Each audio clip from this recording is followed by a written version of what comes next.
Untuk saya, wafsir dia cantik, history dia cantik lah. Okey, sebab saya ada dapat kes macam ni. Owner ingat engine problem. Rupanya minyak yang dia pakai tu tak tahan panas.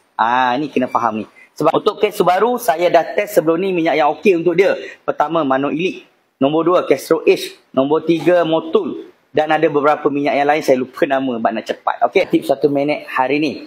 Okey, hari ni saya nak kongsi tentang kes minyak hitam kurang.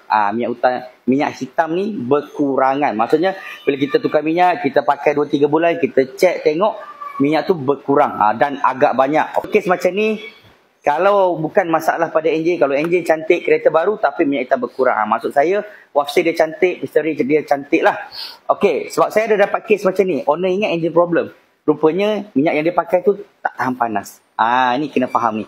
Sebab kalau minyak tu tak tahan panas, memang minyak hitam tu boleh cepat meruap. Bila meruap dia jadi wap lah. Dia berkurang lah. Okey, so kat sini saya nak beritahu tentang geng Subaru. Siapa yang pakai Subaru tolong dengar baik-baik.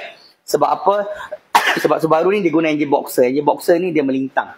Okey, jadi enjin dia ni selalu ada masalah minyak hitam kurang. Ni saya selalu kena. Jadi untuk kes Subaru, saya dah test sebelum ni minyak yang okey untuk dia. Pertama, Mano Elite. Nombor 2, Castro H. Nombor 3, Motul. Dan ada beberapa minyak yang lain, saya lupa nama sebab nak cepat. Okey. Dan yang terbaru yang saya test, ini Subaru ketiga yang akan masuk minyak Yako. Yang pertama, kedua kita masuk minyak Yako. Sini sikit. Untuk Subaru biasa dia akan pakai 540 lah. So minyak Yako 540 VX600 fully synthetic. Yang ni saya dah test dekat 2 biji Subaru ni. Alhamdulillah. Respon enjin, tak payah cerita, tekan pergi. Enjin senyap, smooth. Macam enjin baru. Masuk dia, tutup bonet je apa semua. Apa pun tak bunyi. Ini yang best, yang shock. Memang kita rasa enjin kita tu macam ringan, macam lancar. Ni. Dan yang paling penting, dah 2 bulan test. Alhamdulillah, minyak tak kurang. Bila kita test balik, tengok minyak dia maintain. So, maksudnya minyak Yako 540 VX600 fully ni memang sesuai untuk enjin Subaru. Maksudnya dia tahan panas. Tapi sebenarnya waktu saya test dengan kereta lain hari tu dan juga dengan kereta saya sendiri, memang saya tengok dia punya oil temp dia steady. Oil temp dia tak naik lah. So kat sini menunjukkan minyak ni memang tahan panas. Dan yang paling penting, minyak ni sebenarnya minyak rally. Kalau rally sorry batuk lagi. Kalau rally boleh pakai minyak ni, dan minyak ni pun dah ada 522 rekod dunia.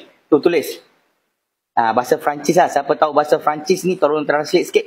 Ini maksudnya minyak rekod dunia. So kalau anda pakai minyak rekod dunia ni, minyak yang dah established ni dekat enjin anda, terutama yang Subaru, memang anda akan dapat power. Memang enjin ni akan ringan, padu. Masalah minyak hitam berkurang tu insyaAllah boleh settle. So kalau siapa yang nak cari minyak Yako, macam biasa, boleh cari di PZ Motorsport Sunway Ipoh. So dapat hari ni settle.